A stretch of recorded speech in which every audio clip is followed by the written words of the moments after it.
Well, it would seem that I'm back. I'm back, baby. I have not done a live show in a very, very long time, and I think I'm ready to start this up again. You know, when I first moved into my new studio, I thought that was one of the first things I was going to do, and I even set up a special desk just to do live from, and then I never did it. And then when I finally decided for like the 15th time that now I'm going to do it, I started setting up. I spent about, probably a whole day setting up that live desk and realized it's just not the place. Why am I doing a whole different set when I already have this set? And I know I wanted to do this in 4K, which is completely and totally ridiculous, but it's more of a technology thing. Hardly anybody's doing 4K, but I've been doing it for years, so why stop now? And it's all working. All right, let's just see what's happening here. Into the comments. I do not have a system set up yet to bring the comments up on screen. I can bring my whole computer up on screen, but I got to figure out how I want to do that. So that's something I still haven't gotten dialed in yet. But I do, I think, have just about everything else set up. So for the few of you that are watching, and I know there's only a few of you in here, and that's perfectly fine. Let me know, how does it look? How does it sound? Is it crystal? Oh, that was something I forgot to do. I had a whole sound monitoring thing I didn't set up. We'll get there. The stream is looking good, looking healthy. My monitor is showing me it's good. Yeah, that's all good. I'm like, this is really exciting. I'm kind of having fun here. So again, in the comments, tell me where you're calling in from, what time it is for you. Let me run through the cameras that I do have set up. So this is just like my regular filming setup for this set. The background's not fully lit. It's obviously the place is a bit of a mess, but that's okay. But I'm going to show you the cameras. Meanwhile, in the chats, we've got John Porterfield, who is here and seeing the chat. Excellent, thank you. Liking the countdown. The countdown was kind of fun. I was like, I'm just going to take a bunch of B-roll, slap together, hope it looks good, put a counter on it. So there we go. Ernesto says, happy Wednesday. Happy Wednesday back to you, my friend. Let's see. Be great to see the setup once you're ready to share. Yeah, I actually, I could kind of show. We'll do that. I'll walk you through that. Let me think. Do that camera. I'll figure out which camera to grab. But yes, we'll do that. We'll do a little walkthrough of the setup because why not? Looks good, sounds great. Sean says, excellent, thank you. Looks good, sounds great. Zayed says also. John says, everybody says looks good, sounds good. This is great. Love the fact that you show the process of troubleshooting. Always do the same. Yeah, well, that's always been my thing, right? Like, I'm like in the middle of a show and something breaks. I go, well, let's fix it together, shall we? Because, hey, if this show is about nothing, it's about how to fix broken things. We break things all the time. That's just part of the fun. Watching from Southern California, watching from Bethlehem, Pennsylvania. Excellent. So, hey, John in Southern California, I know it's early for you. It's like, I mean, not like crazy early, but it's 8 a.m. I just posted a poll now. I mean, it just went up on both Twitter and on YouTube, asking for my West Coast US friends, is this time going to work? And whether Monday or Wednesday is better. That's kind of the only time that I can do it that is reasonable for you guys. I'm in Central Europe and I don't want to be home super late. And so it's just a thing. And Tuesday, Thursdays I have things, and Friday, I'm certainly not working late on Friday. So anyway, answer the poll if you can. But here, let me just show you the cameras I got set up. So like the normal setup, that's the wide. I've got the close-up camera here. I've got the overhead set up as well. I have a shoulder camera. I don't think it's pointed at anything. It's not even in focus, but the shoulder cam is there. You can see my, what do you call it, my confidence monitor over there. we'll look at that all later. And then a front, oh yeah, I have another front camera here, which is really just designed, both the shoulder and the front one, just like in my recorded videos, those are designed to get in close to whatever I'm doing. So if I'm going to do a demo on like this camera, I could set up one of the cameras up close in the front and another one over here, you know, whatever. Got options. We've got options. I also have it set up where I can bring up my Windows PC to screen, which is actually running, let's see here. How can I control that right now? Oh yeah, that is running, that's the Lumix Tether software, but it's mainly up there to run the ATEM software control because, oh, Blackmagic dumb broke ATEM software control on the Mac for like several editions now. I don't know what's going on. They really need to fix it, but hopefully they'll get to that. I gotta get, just real, here, hold on, let me see. I need to change something here so I'm not going crazy. There we go, that's better. Okay, I have the video that was playing, the hyperdeck, the video is playing for the intro, is playing off of a hyperdeck. And it's looping. It wasn't meant, no, it's not looping. It just went to the next video. And it was in the preview and it was just playing constantly. It was like this big distracting thing. So I just needed to get that off of there. Anyway, that's that. So I got the Windows PC. I've got my Mac, which here you can do, so that,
okay, that's back. That's interesting. One of these switches killed the audio. All right, give me a second. I got to figure out which one this was. So not that camera, not that camera. These shouldn't be killing audio. These should just be going straight to the...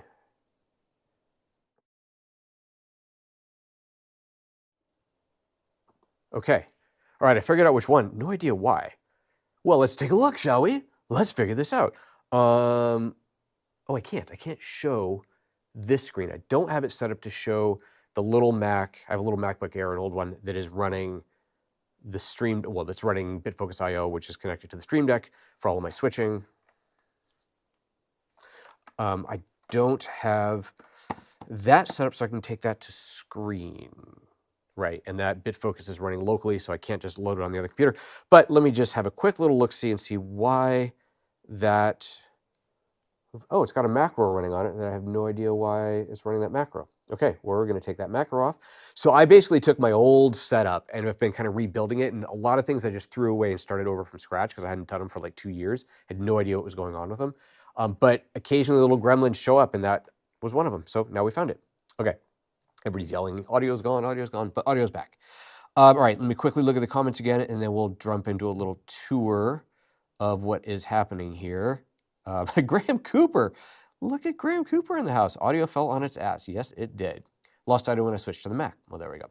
And so there is, because it's a 4K stream, there is a longer delay, right? There is a more latency, which is a bummer, right? But that's just life, I guess, sometimes. I don't know. We'll decide what's worth keeping, what's not. So I'm also realizing I don't see the audio on my program monitor up here, so let's fix that, which I can show you, right? If I go, let me think about this for a second here. Let me pull up the right thing. If I do that and then go to, let's see here, go to my settings, go to my multi-view, and this should have audio on. There we go. Now I can see my program audio on there. And there we go. That's better. So now I should be able to see visually whether I dropped audio there. I've also got it here. You need a lot of places to see audio because I'm not hearing it. You'll notice I'm lacking ears, so I don't know if it's gone away or not. Anyway, okay. Let's see here. We're back. So I was going to show you what this setup looks like. So let's do that. Make sure there's actually a battery in this. This is not part of the plan. There was no plan, if I'm being honest. And yep, that's got a battery. So if I take this one from the Mac and I plug this into here, I should then be able to show you what this camera sees. Yep, let's get off the display and bingo. Is this a wide enough lens? Yeah, that'll do. Okay. Switching to this view, and we still have audio. Yes, we do. Okay. So let's see. Well, there's, first of all, zoom in tight, and I guess I got to crank up the exposure on that a little bit. I could, I suppose. Oh, get it out of auto ISO. That would help. There we go. There we go. Like cranking up the ISO there. Anyway, so over there, in that little box right there are two cameras. You can kind of see them through the teleprompter, through the mirror. There's a wide and a tight shot that are in there. Then that's the roaming camera. Obviously, that's the light up there. I'll try not to point the camera at it. That's my confidence monitor. So that's where I can see, you know, program up there, preview, not that I really use it. Mainly it's just so I can see all the other cameras running at once or whatever input I feel like monitoring. And then on the desk, let's see here. Well, that's just the computer that you were just looking at. There's the little MacBook Air that is running Companion that the Stream Deck is hooked up to. So those are all my switching. Over here, I've got a confidence monitor for the show, which I realize this seems redundant to the big one over there. But what this does is it's an Atomos Sumo. And so I can do things like bring up meters, and I can bring up waveform monitor. Here we go. Bring up waves on here so I can see how the show's looking and so on. So it's just kind of for balancing, but also I'm running my audio through here onto headphones that are somewhere around here. This little monitor up there is showing me the status of the wireless stream, which is great. That's supposed to be on this monitor, but it died. So I've got it on the smaller one there. And then audio, let's see here, what am I doing for audio? Audio is on a lav, which I've always done labs, and this is on the little Sennheiser AVX back there. And that is going into, sorry for the whip around, that is going into the MixPre 3, little receiver there. And it's using the MixPre 3 because that has noise reduction on it. And you can see that little blue diamond is telling us that it's reducing noise, just to clean up the background noise a little bit. And then that is running through out of the MixPre into a camera. So it's quite a different setup than I had years past, where I was running everything into a big mixer. I'm running the audio, I've simplified the audio dramatically. I'm running the audio straight out of the MixPre into one of these cameras, into the wide cam, which just makes things easier. One thing I can't do with that is a mix minus. So I can monitor through the headphones, I can monitor any individual input, but I can't monitor everything -1, which might end up being a problem, we'll see, but that's the way it is now. So that's kind of the setup. And it's all in 4K. Everything is getting run through the switchers, which are over on the rack, and that's a whole other thing. We're not getting into that today, but that's where we are. Okay, John is asking, are you using the Pearl to stream or the ATEM to handle the 4K? I am using the ATEM, well, the Blackmagic Webcaster, that's it, the Webcaster 4K, which actually, Web Presenter 4K, sorry, which actually you can see here. I'll go back to this view. That's the monitor for that. So I can see the bit rate, currently streaming at 31 megabit per second. I can see the cache status, audio status, everything else. So that's all there. That is what I'm using. Still have the Pearl, still have the Pearl Mini, got all that other alternate streaming hardware, so definitely can be experimenting and playing with different things again. I think on YouTube you can do SRT. I haven't streamed in so long. I think you can do SRT now. I might have to play with that, see if I get better quality on different things. Lower latency, that would be a nice thing to go for. But yeah, that's kind of the way that's set up. So I guess that's pretty much the setup, right? I would love to show you the rack because it's pretty, but it's way over there, and I don't have a wireless camera set up, and I don't have anything long enough set up to run over there. But I'm still using my ATEM 2ME, my 4K production or broadcast, whatever it is, 2ME. It's like 8 years old now or something. Still works great. Go ATEM. And then I've got my Blackmagic Video Hub that everything in the house pipes into, so I can reroute anything to anywhere, which is super, super awesome. And that's basically that. John says, you are testing SRT to YouTube. Hey, John, have you tested if it's any faster, clean, like lower latency cleaner. I mean, this image looks great, and I've got the bandwidth, unlike back in Oregon where I didn't have the bandwidth. Here I've got bandwidth, so I can do 4K. Clearly, I'm hitting 30, 31 megabit, no problem. Haven't seen a single, well, look, I see one little dip. It dropped like a tiny hair for a second there. I wonder why. But that's working, but I would like to lower the latency if possible. So anyway, let me know what SRT is doing for you. Anything else? Anybody else? Nope. So since audio fell on its butt when I went to the Mac, let me think, what did I talk about after I went to the Mac? Not much else. I think after that, maybe I was talking about the MacBook Air that is running Bitfocus IO for the stream, Bitfocus Companion for the Stream Deck. I might have been talking about that. Oh, audio. Did you hear me talking about audio, or were you already gone? Was I talking about audio with no audio? Because that's always really clever. Let me know, and I'll recap that if so. But otherwise, that's about it. Yeah. So I need to figure out the time. This is a big thing. I'm at GMT +1, right? I'm in Central Europe now. So obviously I know most of my audience, like third to half of my audience is in the US, then there's a bunch in Europe, and there's people all over the world. I can't hit every time zone at once, right? That's just, the DeLorean's in the shop, I just can't do it. So trying to find the right time is a challenge. And what I've settled on is 5 p.m. my time, which is 8 a.m. California Pacific time. So that gives a beginning of the day for West Coast US. And then of course that flows nicely through the rest of the US and into Europe.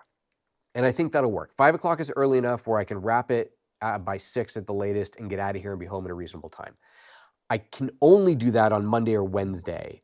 I'd prefer to do it Monday for other family reasons, but Wednesday could work. I prefer to do it Monday, but I don't know how many people want to tune into a live stream at 8 a.m. on a Monday. It's like, that's time to go to work and, probably not be watching live stream, but we'll see what people say. Now, if some of you guys say, no, let's do it earlier, if I get enough people saying let's do it earlier, then I can do it earlier. That's certainly no problem, but I can't do it later.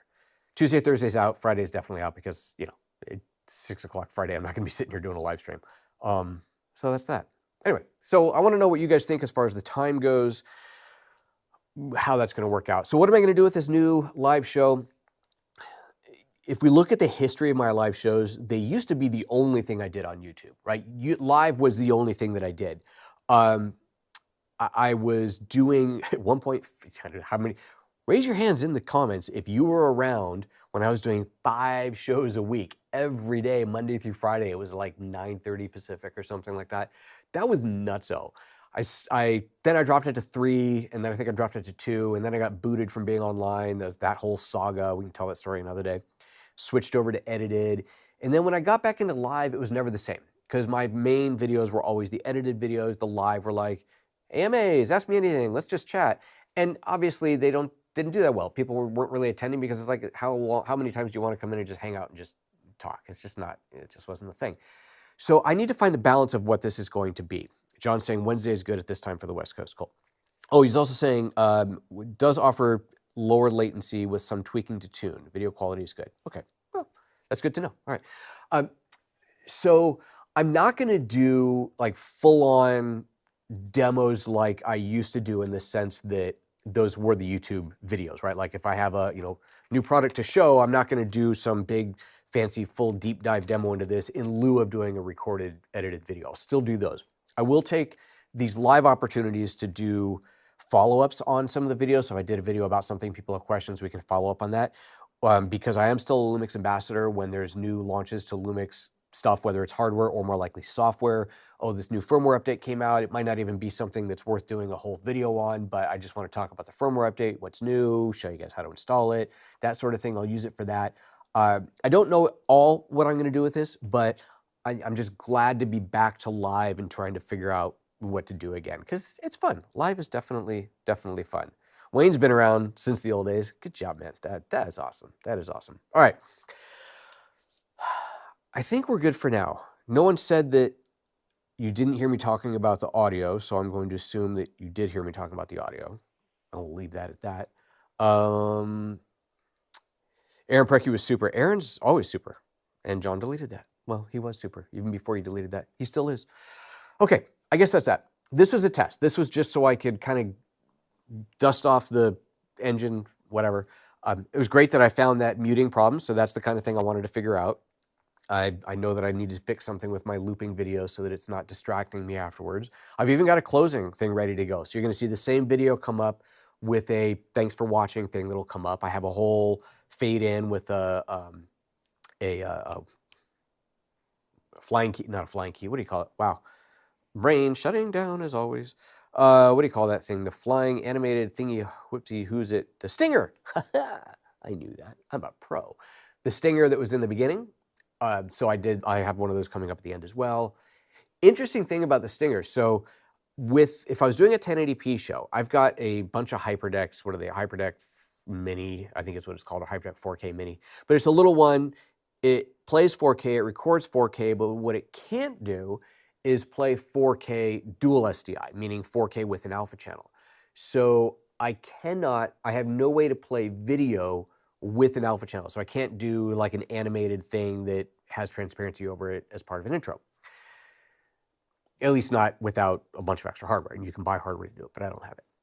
So I decided instead just to cover the transition between the pre-roll video and the live video with the stinger, which is the whole point of that. And I actually was kind of I made that in Resolve, and I figured out, and I found a video, and I did the final steps, and I did a little stinger in Resolve, which is kind of cool. So I'll have to do a video. That'll be a good ATEM mini tip. Should start doing those again too. There's a lot of things I should do. But anyway, so yeah, that's how that was done. Stinger. Wayne says, looks and sounds great in the Memphis, Tennessee area. Nice, 4K and all. Excellent. No Wingra says, oh, hey, bud. I haven't seen you in ages. Missed a step somewhere. You moved to Europe. Yeah, man, like a year and a half ago, Bob. Yep, been here for a while. Graham, so happy to see you back online. Was wondering if the move was working out. It obviously is, and it really suits you. Why, thank you, Graham. You're coming to visit, right?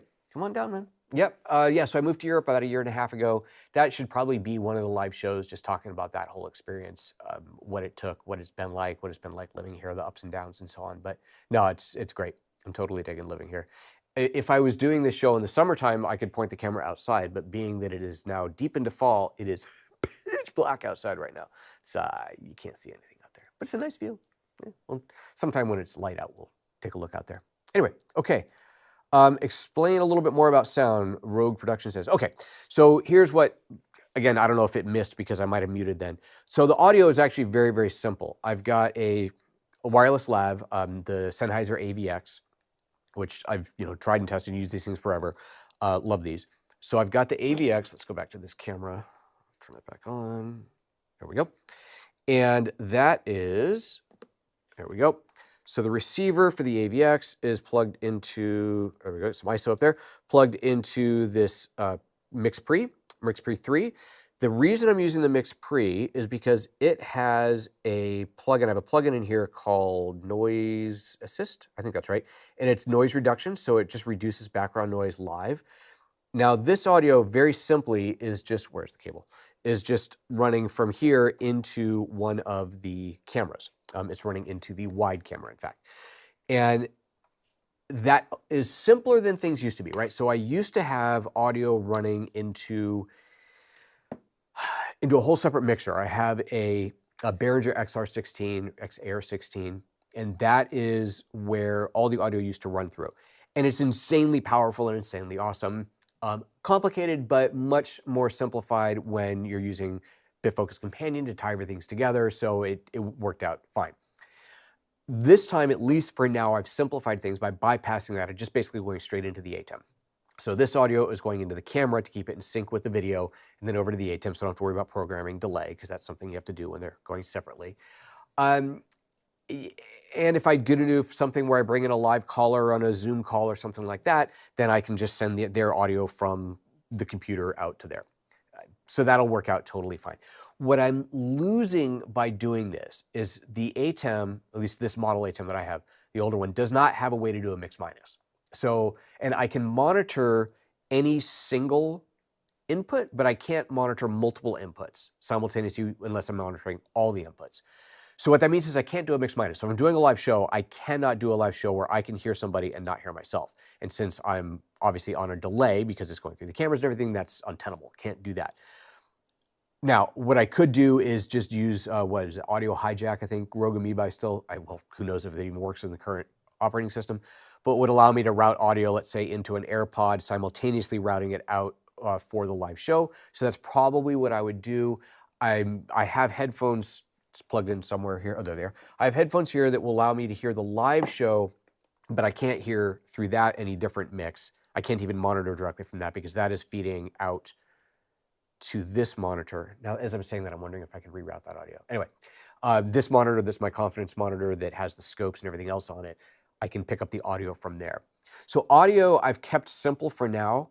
I want to avoid making it more complicated. Complicated audio was always the bane of my existence before. I spent more time fighting audio than anything else, so I'm trying to keep it simple this time, but we'll see. We'll see what happens. Anyway, so that's that. Anything else in the comments before I bail out of here?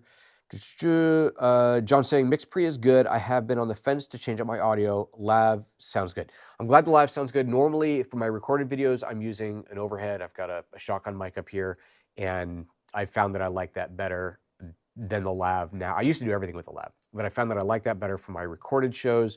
But for live, I need to have the flexibility to move around and have you guys still be able to hear me, which obviously can't do if there's just the shotgun mic. But yeah, I think it's working well. Okay. All right, that's it. We're going to call it. That's going to be it. Thanks, guys. This was good. Nice test. Nice and simple. Wanted to see what would happen. I'm going to push the button now that goes, let's see, where's the button? There it is. That closes the show. Yeah. Thanks, guys. See you later. Bye-bye.